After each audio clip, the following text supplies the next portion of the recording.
Եսայու մարգարեություն գլուխ 40-րդ Ել այդ բարձր լեռան վրա, ով ավետաբերդ Սիոնի,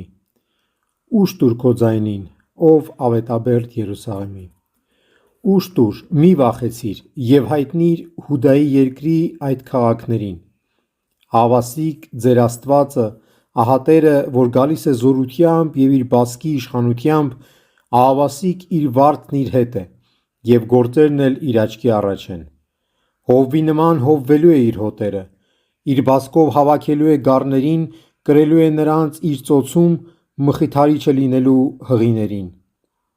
ով կարողացավ իր ափով չափել ջրերը, թզով երկինքը և քլով համայն երկիրը, ով կարողացավ լեռները կշռել կշեռքով և դաշտերը նժարով, ով իմացավ Տիրոջ մտքերը, ով խորհրդատու դարձավ նրան, իբրև թե նրան խելամիտ դարձնելու համար, կամ թե ում հետ խորհրդակցեց նա, որ իրեն խելամիտ դարձնի,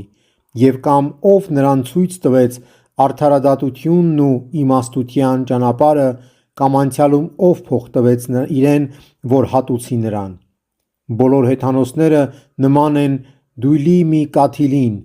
նույնն են, ինչ փոշեհատիկը կշեռքի վրա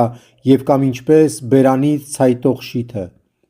այրելու համար Լիբանանը բավական չէ, բոլոր չորքոտանիները ողջակեզի համար բավական չեն, և բոլոր հեթանոսները նրա համար ոչինչ են, ոչնչություն են համարվում, արդ ո՞ւմ նմանեցրիք Տիրոջը, ո՞ւմ նման